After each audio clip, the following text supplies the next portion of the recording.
Ladies and gentlemen, good day and welcome to the APAR Industries Limited earnings conference call. As a reminder, all participant lines will be in the listen-only mode, and there will be an opportunity for you to ask questions after the presentation concludes. Should you need assistance during the conference call, please signal an operator by pressing star, then 0 on your touch-tone phone. Please note that this conference is being recorded. I now hand over the conference to Mr. Ambesh Tiwari from Essential Technology. Thank you and over to you, sir. Thank you. Good afternoon, everyone. This is Ambesh Tiwari from Essential Technologies. I welcome you all to the Q1 FY25 earnings call for APAR Industries. To discuss the business performance and outlook, we have from the management side Mr. Kushal Desai, Chairman and Managing Director, Mr. Chaitanya Desai, Managing Director, and the CFO, Mr. Ramesh Iyer. I would now pass on the mic to Mr. Kushal Desai for the opening remarks. Thank you and over to you, sir.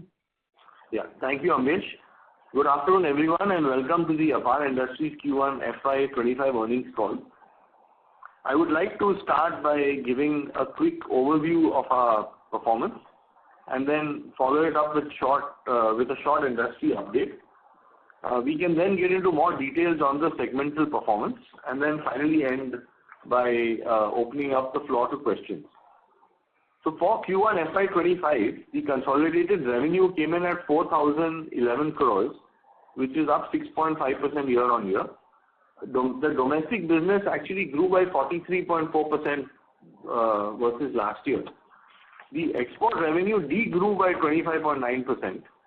Essentially due to the high base of US revenues in Q1 FY24.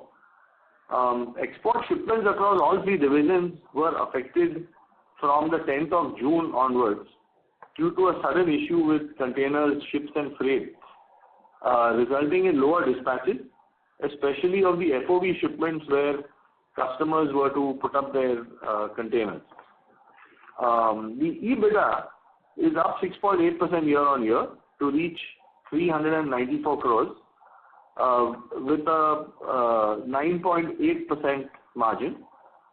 Profit after tax came in at 203 crores, which is up 2.6% year on year and is 5.1% in terms of margin. In terms of key industry highlights, data from the Central Electricity Authority reveals that the total transformation capacity 35 MVA. On a quarterly basis, the transformation capacity added during FY24-25 is expected to be 10,260 MVA. Looking ahead, India is likely to witness a record increase in transformation capacity addition. As per the CEA, the current fiscal year FY25, which is from 1st April 24 to 31st March 25, is expected to see as much as 116,490 MVA of substation capacity coming on stream. If this materializes, it would be by far the highest substation capacity addition in any year compared to the previous 5 years. In fact, it would be fair to assume that this would be the highest transformation capacity commission in any financial year historically in India. On the transmission line addition, during Q1 April to June of FY25, the CEA reported that 973 circuit kilometers of transmission lines were commissioned, which is representing only 16.7% of what has been targeted in this year, which is 5,839 circuit kilometers. The conference is now being recorded. The state utilities were the main contributors but fell short of expectations, adding just 921 circuit kilometers out of a planned 4,494 circuit kilometers, achieving only 20% of their target. Finalization of tenders were delayed due to national elections and elections in some of the states. In terms of the renewable energy sector, the country has made significant progress with increase in the installed capacity going up by more than twice in the last 8 years. As at the end of June 2024, the total renewable energy capacity stands at 195 gigawatts, of which 85.47 gigawatts comes from solar, 46.7 gigawatts comes from wind. The total capacity under pipeline, which is being added, is 134.85 gigawatts, with 85 gigawatts coming from solar and 30 gigawatts coming from the wind side. I would like to also now get into more details in terms of the individual business segments and their performance.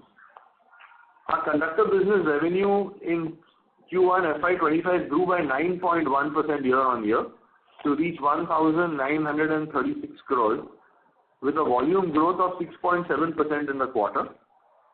Export revenue contributing to 29.5% of the division's overall revenues versus 52.4% in Q1 of last year.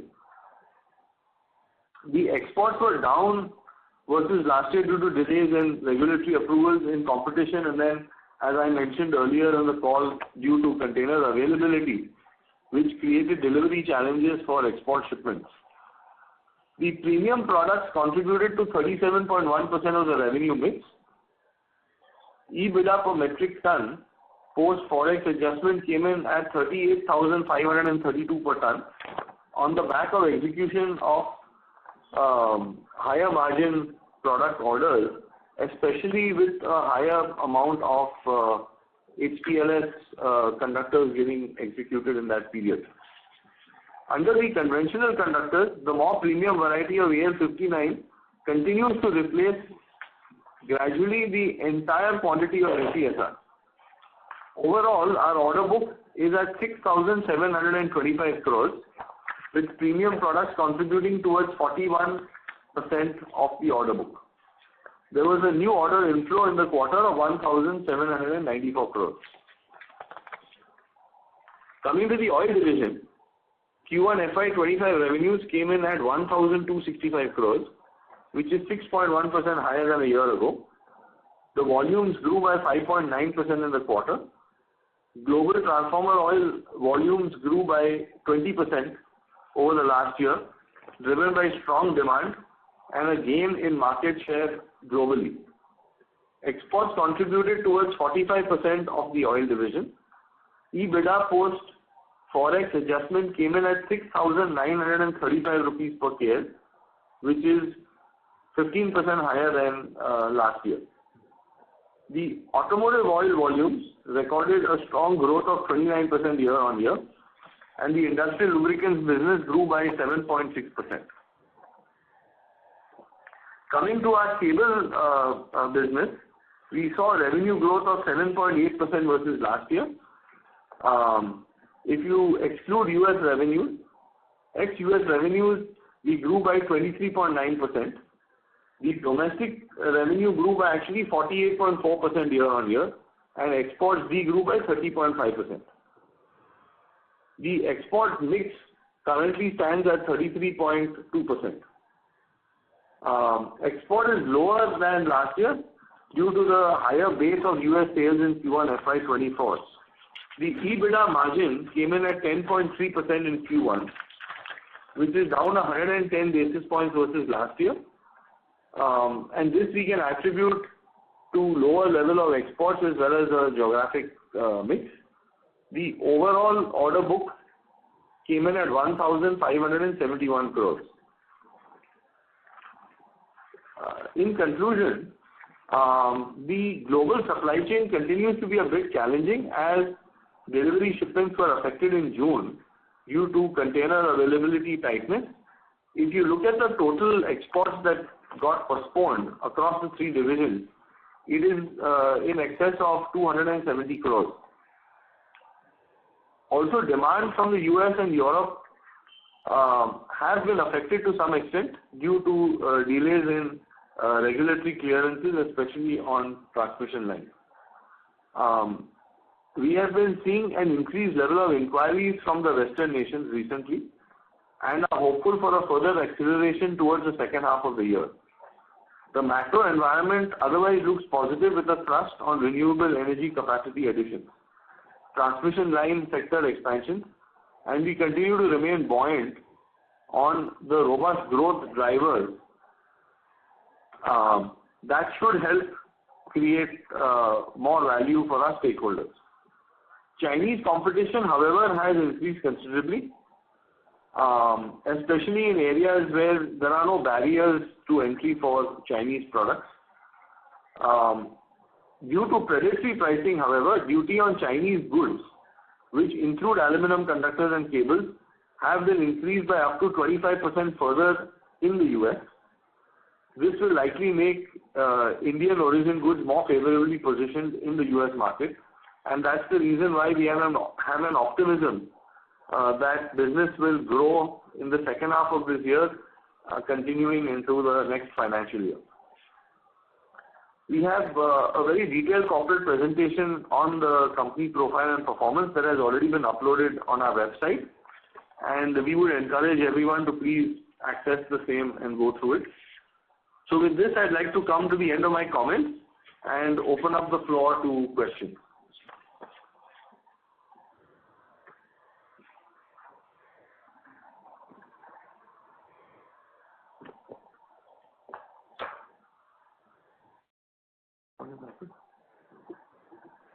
Hello? Thank you. Ladies and gentlemen, we will now begin the question and answer session. Anyone who wishes to ask a question may press star and 1 on their touch-tone telephone. If you wish to remove yourself from the question queue, you may press star and 2. Participants are requested to use handsets while asking questions. Ladies and gentlemen, we will wait for a moment while the question queue assembles.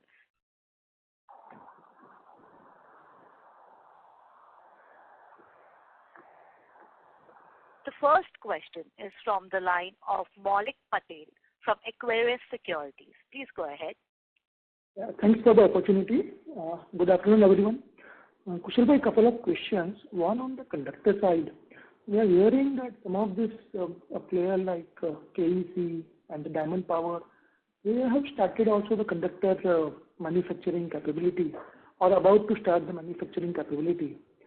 Are we going to see a significant market?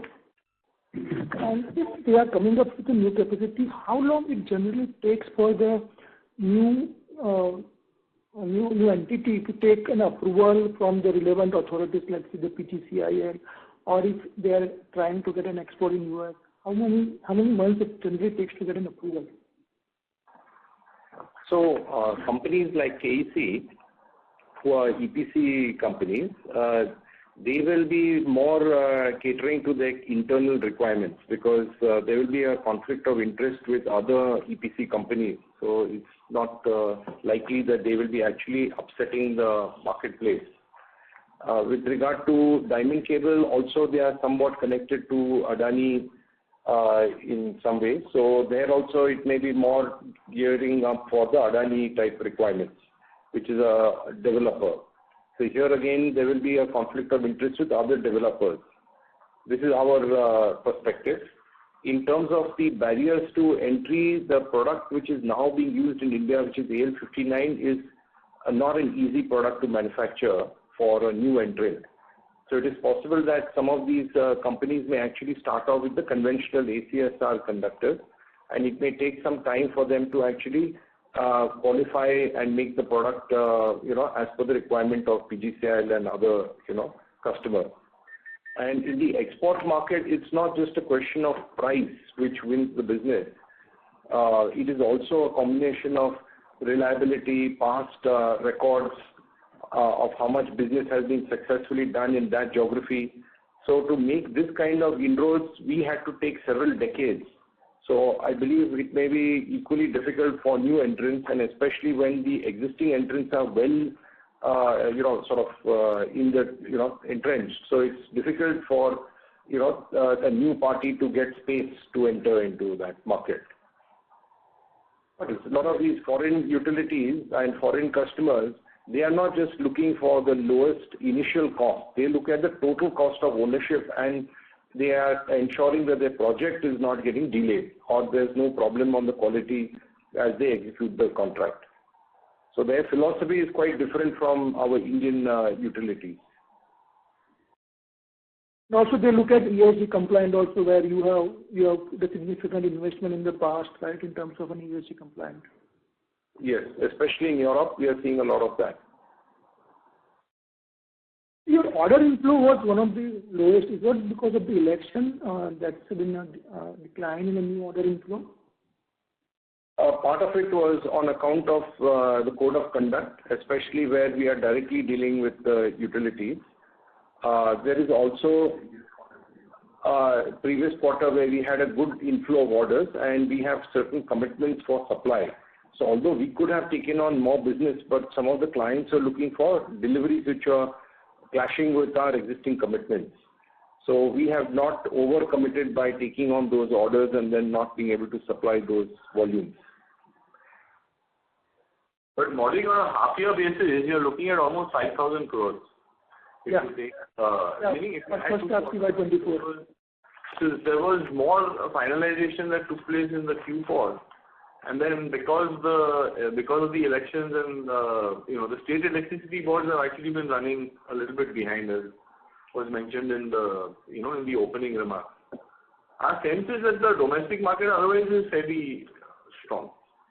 There has been some impact on the export, as was explained in our opening comments, that because of the logistics disruption, the inflow of business from the export markets has been somewhat disturbed. Besides our actual dispatches which got affected, also inflow of new orders in certain export markets has got somewhat impacted because clients are hoping that once this 1st September starts, then the situation should start normalizing and container availability should start coming back into the the stream. Because the extra duties will start kicking in of Chinese goods to the US market from 1st September. So currently there is a rush to supply all the goods to the US market before 31st August. So it's a combination of these factors also. You mentioned that the duty has been increased from what percent to what percentage? Chinese products into the US from 35% close to 60% plus. Yeah. Applicable to both conductor and cable or only conductor? So it's a conductor or aluminum-based products are included in that, but the total range of products is going into many categories, including a whole lot of gear that goes into your photovoltaic cells, etc., etc. And the increases have been between 20 and 25 percentage points. Kushal, you've been highlighting about this slowdown in the US market from a cable perspective. There has been an inventory rationalization, which I think was taking place since last couple of quarters. Have we seen the bottom of that? I think so, because our inquiry rates have substantially increased. And even the order inflow has started increasing. So, when you're looking at this first quarter versus first quarter of last year was still at a fairly high level. But the shipments to the US, in spite of this problem which having happened, is still higher compared to the previous quarter. So I think it has already bottomed out, very clearly bottomed out. And shipments and inquiry levels have started increasing. Thank you. I will come back to the queue for more questions. Thank you. Thank you very much. The next question is from the line of Amit Anwani from PL Capital. Please go ahead. Hi, sir. Congratulations for the good set and thank you for taking my question. First question on the volume. So you did highlight it on the export front, the contribution this time was about 30%. And last year and from recent past, the contribution was, especially in conductor, used to be 40 to 50%. So underlying the challenges which you highlighted now, what are the volume expectations? And second thing, wanted to understand on the regulatory delays which you have highlighted, if you can elaborate more. Is it because of the elections or any other factor which is there in exports, US exports? So on the regulatory front, the foreign regulatory bodies are more demanding, and there's a lot of more procedure for their various permissions compared to our Indian counterparts. So to get the project clearances itself takes many years. So these are some of the things which have affected some of the projects. And in addition to that, the higher interest rates also have sort of forced some of these projects to get a little postponed in terms of the implementation in these foreign countries. That is what we were meaning when we said about the regulatory delays. And with regard to the future quarters, this Q2, which we are currently in, that is also obviously somewhat impacted because of the logistics disruption. And we are hoping that from Q3 onwards, things should normalize. Right. So are we expecting that the contribution will again come back to higher level of 40% Yes. from exports? Okay. Yes. Yeah, the mix will be better. What we are also doing is that our product mix we are improving, as we have been mentioning from the earlier quarters. The ACSR type conductors are being replaced with AL59 conductors. So even though they are conventional conductors, they are having a better margin than the ACSR conductors. Similarly, within the premium product portfolio also, we have better margin products in terms of CTC conductors, having a higher share than PICC conductors. So we're trying to optimize the better product mix, high margin mix within each category, and that is the reason we are getting a better EBITDA margin on a per metric ton basis. Now, it really depends on the kind of orders and projects that get executed during the quarter. So you may see the EBITDA margins, moving in that direction depending on the overall premium mix as well as premium mix within each category. But for the full year basis, we are expecting about volume growth to be anywhere between 10 to 15%. And are we revising EBITDA per ton? Sorry? Are we revising EBITDA per ton? This quarter it was about 18. No, so we go with our annual guidance that we have shared last time. But we have been working on improving the product mix. So depending on what gets executed in the quarter, your EBITDA margins will improve there.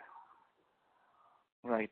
And on the oil business, we did highlighted that the global transformer oil volume have gone up by 20%. Is it for APAR? And if so, then I think the overall oil volumes have been 6.7%. Is it affected by other verticals, and transformer is doing great? If you could explain more, and then if that is the case, what is the outlook for the oil business with respect to EBITDA per KL and volumes in the coming quarters? So the transformer oil, the 20% growth is specific to APAR. The market is not growing at 20% a year, but in the Indian market is probably growing close to about 8 to 10%, and the overseas markets are growing at around 6-7% a year, depending on which geography one is looking at. We have been gaining market share in several countries, which is why the figure of 20%, with respect to APAR. As far as the product verticals are concerned, transformer oil, which is a target vertical for us to grow, has shown these numbers of a 20% growth. Similarly, if you take the lubricant business, both the automotive and industrial also have grown. What has de-grown for us is the process oil business and the white oil business, both of which actually carry a lower margin profile. And the main reason for the white oil business being lower is the foreign exchange issues that are existing in Africa, as well as the higher logistics costs, of shipping from India into Latin America and a few of these other markets, which typically we have been doing a good amount of white oil business. So that's the reason why you've seen transformer at 20% and the lubricant mix also double-digit growth, but overall growth at around 6%. But because the more profitable product line has grown, you see an overall increase of almost 15% in the EBITDA, quarter on quarter. Right. Lastly, sir, on cables business, so this quarter we did about 7.8% top line growth. So with the comeback in the exports business, are we still guiding more than 20% growth for the cables business and similar kind of margins, 10.5 to 11.5? Yes, we are. Margins are likely to be in the range of 10 to 12%, and overall value also we are looking at about 25% growth on an annual basis. And this is primarily when the US comes back, or again this business is displaying much faster growth in domestic market. Any color on the domestic market, with respect to optic fiber and low duty cable, how the growth and contribution is happening from all the fast-growing businesses in cables? So domestic business is showing very strong growth. If you see, even this quarter, domestic business has grown by more than 40%. Of course, 25% we are assuming that US also comes back. Our domestic business looks strong. Our LDC business has also grown 50% in this quarter to about 70 crores in this quarter. So apart from that, all the other verticals on domestic took strong growth in this quarter. How was the elastomeric cable growth? Elastomeric cable was over 15% year-on-year. Yeah. The renewable energy side actually has grown even more, which is the solar cable side. Okay. The supplies that went into the railways and defense, the growth was a little bit lower, but that also is picking up from this quarter onwards.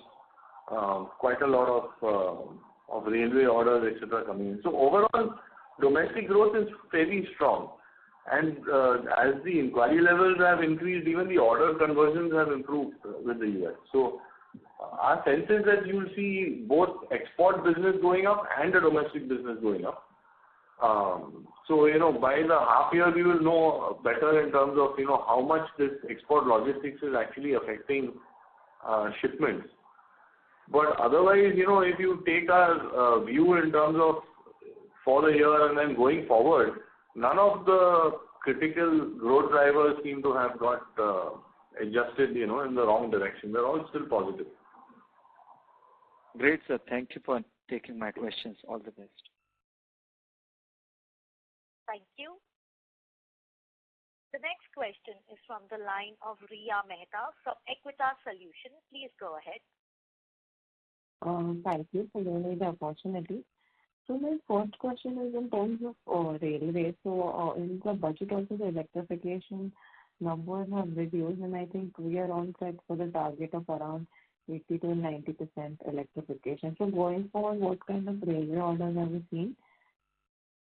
So the railway electrification side has already, as you said, 90% is already done.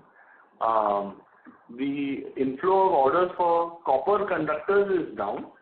However, for certain special copper alloys, that business has started for the higher speed trains.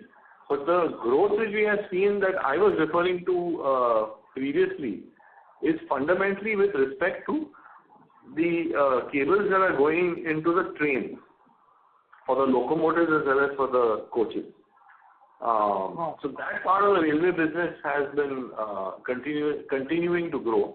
We are the major supplier into the Vande Bharat train, and as the manufacturing and execution of that is increasing, our supply to the railways is also increasing.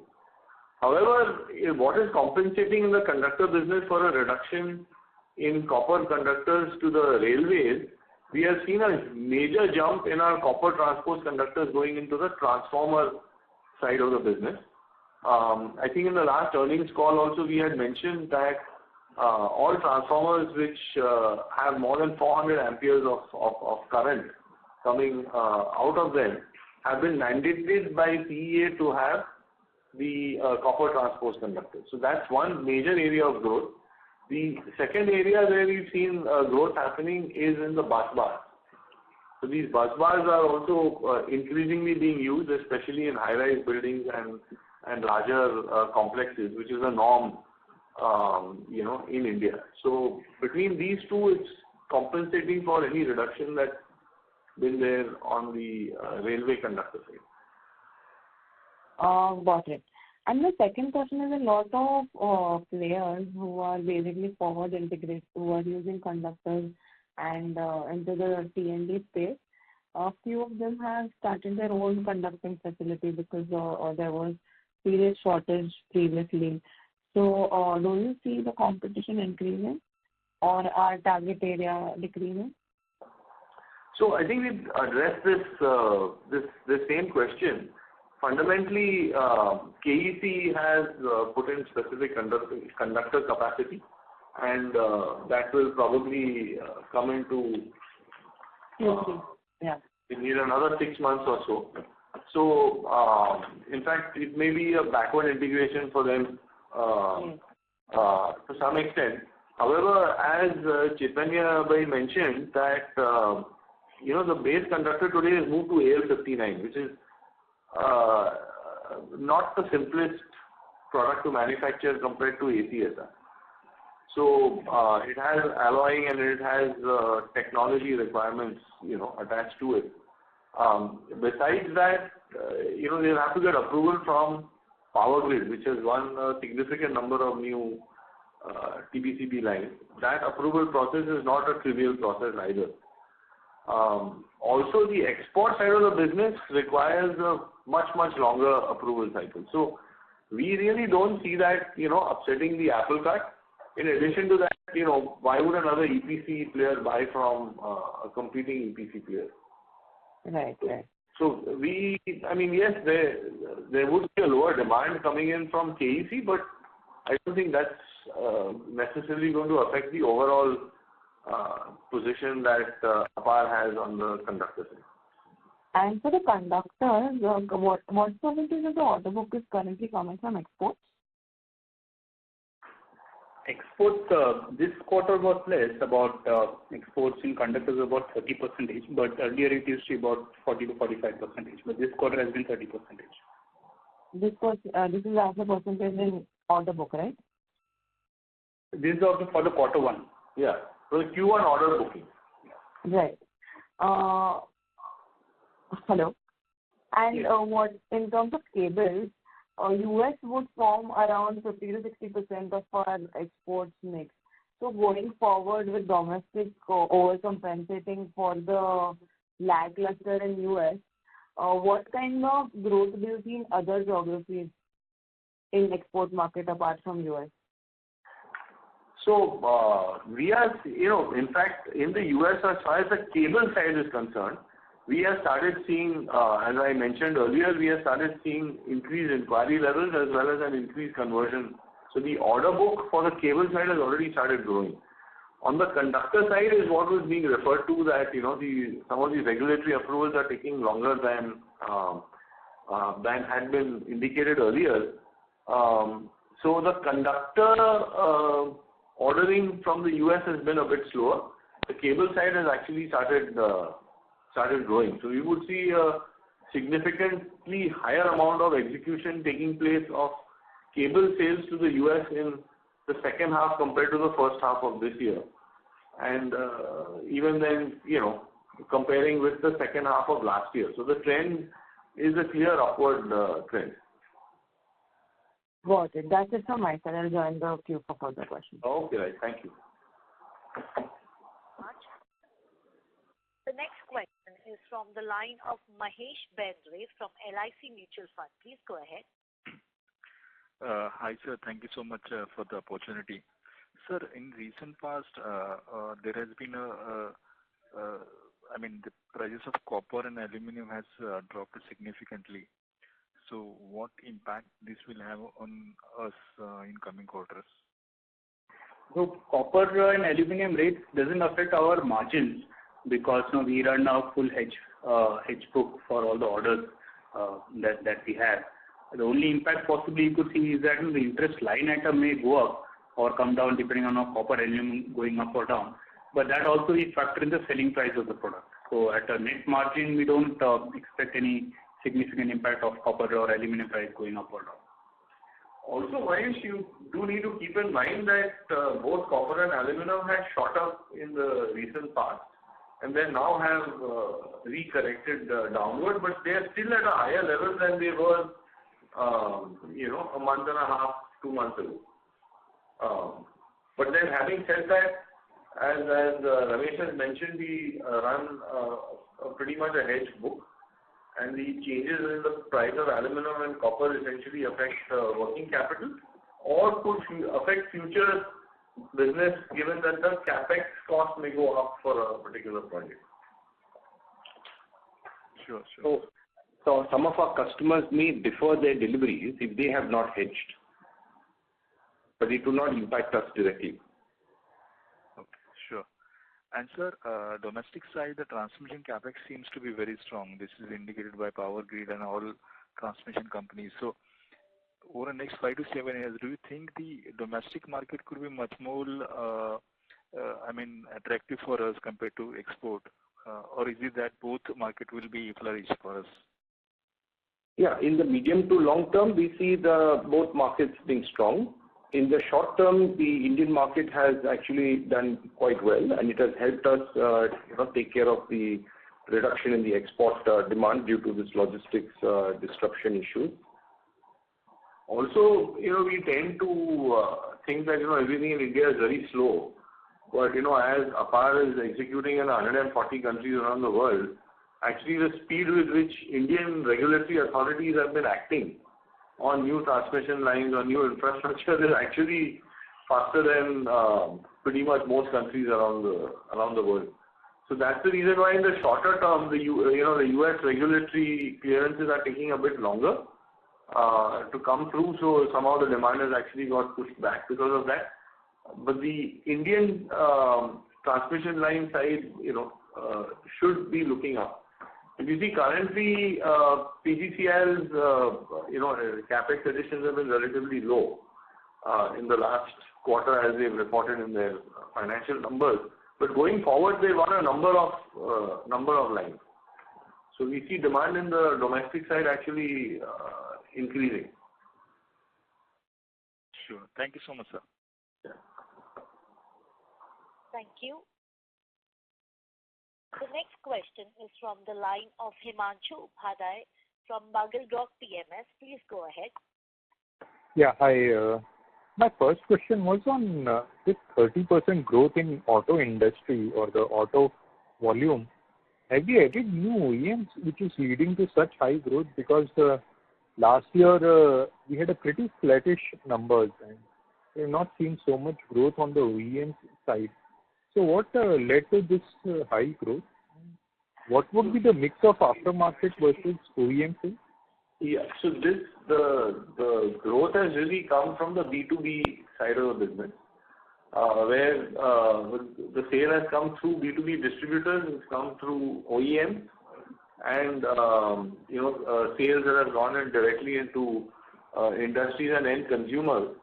On the automotive side, besides these three channels, the OEM portion, APAR has actually gained market share or share of business from some of the existing OEMs. And that has also resulted in, the higher numbers coming in on the automotive side. Some of the key OEMs that we service also had a quarter-on-quarter base effect. They bought a lower number of lubricants, especially for their SPD, spare parts division in the same period previous year, and they bought a larger quantity in the current year. So it's a combination of a higher level of purchase, a higher share of business from, existing OEMs, and some new product lines being added to some of the OEMs, which, we have completed all the R&D testing, etc., and have had acceptance for, which some of our competitors in the account haven't been able to cross that barrier yet. So it's a combination of these things. But can we assume that it will over the year normalize to 4-5%, or do you think this high momentum will continue? So the OEM side we will see a double-digit growth over last year. Okay. And one more question on this. We have this UAE facility. If we take out console minus standalone revenue and EBITDA, we are not seeing much traction there. Can you give some thoughts on what is happening in UAE? And is it it should have more benefits of exporting as it is much more nearer to Europe and all those markets, especially on the oil segment of it. What is happening there? So, there's been, if you see, there have actually been two adverse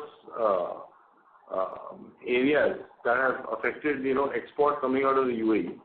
One which you probably know very clearly is the issues in the Red Sea, because the proximity to the European markets, to West Africa, to all of these happens through the Red Sea. So with the Red Sea pretty much closing down, freight rates have gone up both from here as well as from from the UAE. Secondly, a lot of export was happening from there into Africa. And with the foreign exchange issues on the white oil side, which I spoke about earlier, there has been some impact, in the Middle East operations there. Having said that, the transformer oil side of the business continues to grow quite strongly over there. So you will still see in this year a better performance coming out of even the Middle East operations as compared to the same period in the previous year. So FY25 we expect to do better than FY24 in spite of these issues, because the transformer oil side of the demand remains very strong even in the Middle East. And one more thing, are we seeing delivery challenges only in conductor or transport challenges? And how is the situation in oils and wires? Because the rates you are saying have increased even for oil shipments. Okay. The logistics, meaning the export logistics of the freight has affected all the three divisions. The number that we mentioned of 270 crores of shipments having got stranded, which would have otherwise been planned for dispatches in Q1, are largely comprising of FOB shipments, where the client was supposed to actually provide for the logistics and the container costs. And this is something that we have been pushing for, to isolate ourselves from, the movement in the freight prices. So there is a challenge which all our three divisions have faced, and I think every exporter out of India has also faced. Because it just came in too fast and without adequate warning. Huge number of containers got diverted. Many ships which were supposed to call to India actually bypassed India with empty containers and went straight to Chinese ports. But having said that, that the effect of this whole China piece is by very nature likely to be short term, because of the higher duties which are kicking in from 1st of September onwards. So Chinese manufacturers are trying to move the inventory that they held into the US market before the change in the duty structure happens. So yes, when you have a disruption like this, it takes a few months for it to get normalized, but it should get normalized. And you said that in oils business, the transformer oil and auto oils have been doing better, and they are the higher margin products. Do you think the mix of product for the year, 25-26, would remain similar, or do you think it will mean revert to that what historically it has been? So we will definitely see higher growth rate in both of these product lines, in transformer oil as well as in automotive oil. On the more commodity side, which is the technical grade white oils and some of the process oils which go into raw materials in the manufacturing of goods, in fact the margins have been very bad in that area. So overall, you will have two positive and two negative, but overall the positive should outweigh the negatives. So I think we will be able to meet the guidance or possibly exceed the guidance through the year. And the capex, are we on time to complete all the capexes which we had committed in last year? So on the capex front, we are progressing as per plan. The delivery cycles for critical equipment have all been very long, and there have been further delays coming in delays as in a longer lead time that has been indicated, but we have planned quite well to ensure that, we spend the capex money keeping a buffer, in terms of time. That is the reason why we've actually been accelerating some of this capex going in and trying to build a buffer. So we still should have most of the capex coming in within the indicated time frame. Okay, thanks from my side. Thank you. The next question is from the line of Mohit Motwani from Tara Capital. Please go ahead. Hello, am I audible? Yes. Yeah, hi. Thank you for the opportunity and congratulations on a good set of numbers. My first question is on the cables front. So, you mentioned that you are maintaining the guidance of 25% growth for FY25. So this is factoring in the slowness in Q2 that you mentioned, right? If I understand correctly. Yeah, we expect that the demand from the US coming up, and we should be able to catch up with the growth numbers. So this is assuming that the export demand also completely comes up. That's where we expect 25% growth in the annual numbers. Okay, and can you elaborate a bit on the competition that you are seeing in the cable segment? So have you seen because some of your peers have also started exporting to the US. So have you seen any pressure on our market share or maybe pricing pressures, which could mean some negativity for the margin front? So any color on that you can share with us? So the US imports nearly $20 billion of cables in the year, and the aggregate import from India of all the cable companies put together is, last year's numbers were close to 400 odd million. So the real competition is still not just from necessarily from other Indian cable manufacturers, but is against imports that are happening from China, from Indonesia, Southeast Asia, Middle East, Europe, Mexico, Colombia, and some of the Latin American countries. So I think the market is so large and the Indian share is so small that even though others may want to start exporting from India, other manufacturers, I think we still are quite focused in terms of the market and increasing our client base over there. So we don't see the increased Indian competition as actually being the issue. The real issue will be whether we are able to compete against existing channels of supplying into the US. Sure, sir. And sir, on the gross margin front, I understand that you have a complete hedge book, so the movement in the copper and aluminum prices don't really affect them. But if I look at gross margin in this quarter versus the last year as well, or in the previous quarter, so it has been down. So can you give a sense on how does your gross margin move and how does it depend on these raw material prices? I know you have it, but just a little bit, if you can elaborate on that. Yeah, this quarter it has been down largely because export mix has also been less, and the margin profile has been lower because the US sales has been down and overall export mix has been less. So overall, we are looking at about 10 to 12% EBITDA margin, and once the scale of the business goes up, we can expect improvement in a few basis points due to your factory manufacturing overheads, conversion costs getting spread over a larger volume.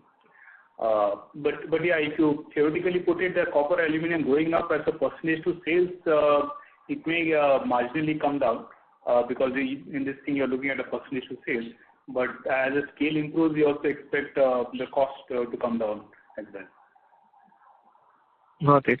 And right now, in terms of conductors in the domestic market for the Indian transmission lines, so this is more of AL-59 conductor that is going into these transmission lines, or is there more of any reconductoring that has started right now, or if you can give a color on that? Yeah, it's primarily AL-59, the conventional product. But there is some HTLS or the reconductoring business also which is going on, which was mentioned in our remarks also, that after this election is through, we expect now the momentum to pick up there. Sure. And so this container availability issue that you spoke about for conductors, how long do you expect it to persist? I mean, I know you said that Q2 may be impacted, so after that, we expect this to normalize from Q3, the container availability issue. Container availability issue is not only in the conductor division, it's across our three divisions and across every single exporter from India. As I mentioned earlier, I'm sure as you attend other companies' earnings calls and people who export, you find that this has affected everybody. As I said, the duration by its very nature is short term because of a lot of movement from China into the US to beat that deadline. Now, how long it will take for it to normalize, it will take a few months. I don't know whether it will be 3 months or 6 months, but it will normalize because these containers, once the delivery happens to the US, will get destuffed and come back into circulation. Got it. Thank you for answering my questions. I'll get back to you. Thank you. Thank you. The next question is from the line of Mukesh Patil, individual investor. Please go ahead. Hi, sir. Thank you for the opportunity. Just want to know cable and wire business volume growth for this quarter. Sorry, your question was not clear. Can you repeat? What is the volume growth for cable business this quarter? So in the cable business, we don't report the volume numbers because there are a wide variety of different products there. So here we only report the value numbers. Okay. 7.8% is the value. Okay. And what is the capex plan for this year and next year? We are looking at capex of about 300 to 350 crores in this financial year. And next year? It should be in the similar range. And it will be mostly towards? Largely towards the cable and the conductor division. Okay. Okay. Thank you, sir. Thank you for that. That's it from me. Thank you. The next question is from the line of Saurabh Patwa, Quest Investment Advisors Private Limited. Please go ahead. Good evening, sir. Hope I'm audible. Yes, we can hear you, Saurabh. Yeah. So I just wanted your thoughts on a medium-term volume outlook for transformer oil, given the context of the increased investment in new power generation capacities as well as transmission, especially given the solar, which will require the increase in transmission line to much more extent versus thermal. So as I mentioned earlier, Saurabh, we expect that there will be a good demand for transformer oil. There is a number of substations, with every generating site, every renewable energy generating site, a substation goes in to step up the power, and then a substation is required, to step it down. So this entire renewable energy journey or transition that's happening is also becoming more substation intensive.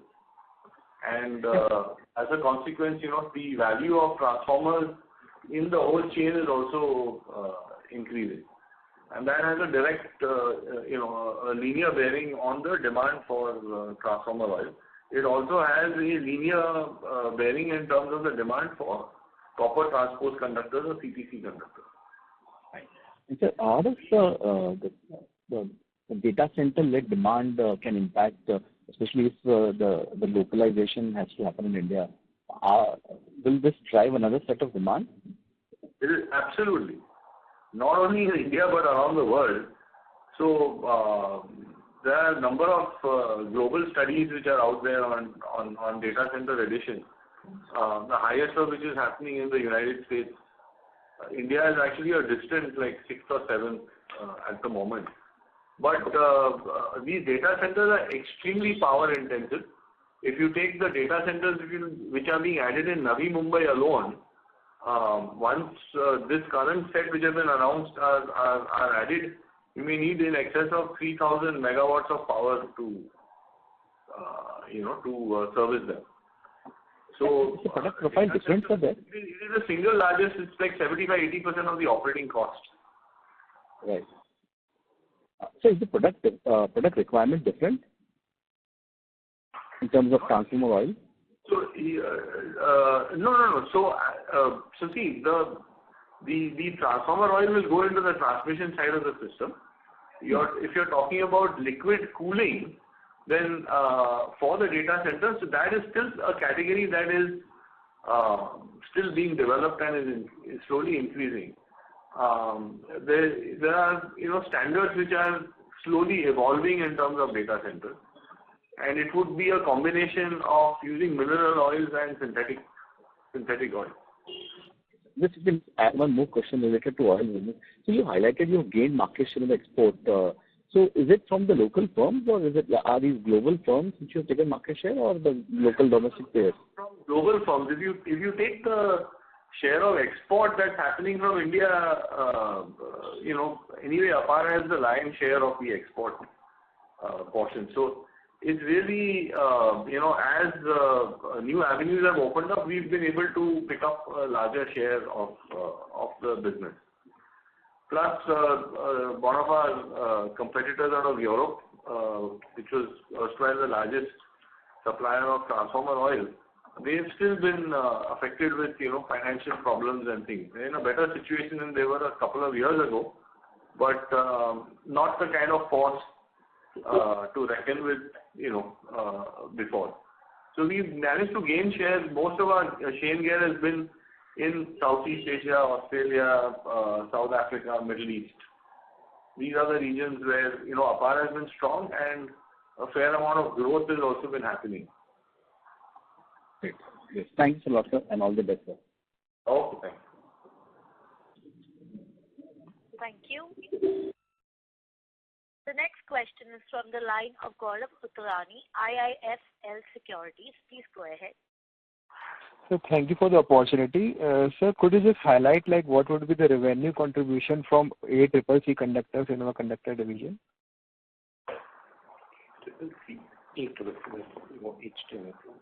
We don't have a specific breakup of that, but in the overall context, it is a very minor percentage of our conductor business. Okay, so my point of asking this question is that CTC Global has added one other player in the domestic market to supply these conductors. So are we expecting any decline in volumes or distribution of volumes between the two of us? Well, actually, there is no net increase in the partners. There was one partner which apparently has gone into NCLT. So there's another one which has now come in place. Okay. So we don't see much difference, in our future offtake. In fact, the overall pie of the market also is growing. So we may not have a problem in any case, even if there are more players. Okay, sir, got it. And sir, any ideal revenue share between domestic and export which we are targeting going forward, like it would be 50-40, 50-50 or 60-40 in terms of, if you could highlight a directional sense in terms of export which we are seeing? Largely in conductors only. In the past also, we have actually clarified that we are generally agnostic to where we sell. We try to optimize our net realization. Of course, current market in the export is somewhat affected, and in India there's a good offtake. But in the medium to longer term, I think it may be more like 50-50. As already explained, we anticipate growth both in the local market as well as in the international markets, both. Okay. Okay, thank you, sir. That's all from my side. Thank you. The next question is from the line of Mukesh Patil, individual investor. Please go ahead. Thank you for the opportunity, sir. I just want to know capacity utilization product-wise for us. Can you repeat? Capacity utilization for cables and conductors. And capacity, we are running over 90% on our cables and conductor division. Okay.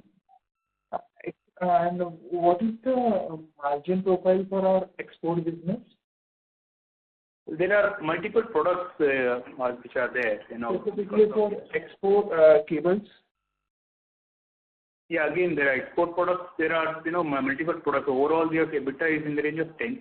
Exports typically are higher than the domestic margin. But because of multiple products involved, we don't give an individual EBITDA margin for the division. Okay. And are we, so our domestic business are growing very fast in last few quarters. So in cable business, so are we looking to increase our product portfolio? Increase our, sorry, what? Product portfolio. Are we increasing our product portfolio?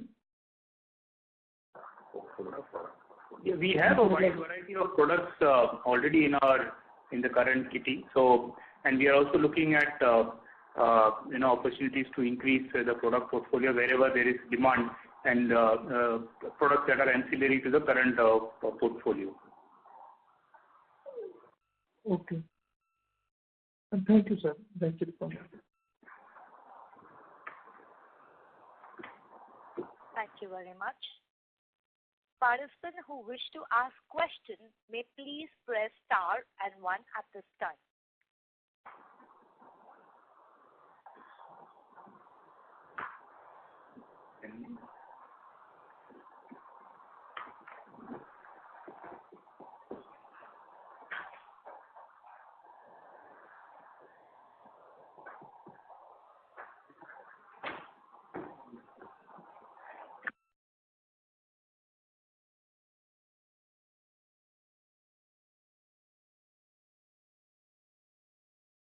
To ask a question, please press star and 1 now.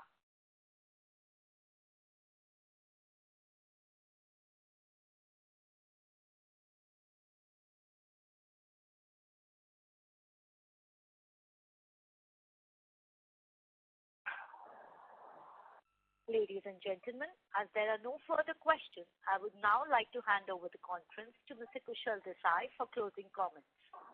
Yes. I'd like to take this opportunity to thank everyone for joining our Q1 FY25 earnings call, and thank you for your time and attention. Just in conclusion, I'd just like to reiterate that all the growth drivers that we've been talking about for the last couple of years, they remain intact, and in fact our conviction in the growth continues to remain fairly strong. There have been a few factors that have disrupted in the short term, the latest of which has been container shipments going from China to the US to beat a certain tariff deadline. And then prior to that, the Red Sea kind of problem. But we feel that, these are not going to remain forever. They will be overcome and the growth will continue. Fortunately, the backdrop of domestic demand continues to remain strong, and the Indian market is maturing and premiumizing in terms of the requirements that they have in terms of the infrastructure within the country. So we continue to remain reasonably optimistic and see a good growth profile in the medium to short term. Thank you so much. Thank you. On behalf of APAR Industries Limited, that concludes this conference. Thank you for joining us, and you may now disconnect your lines.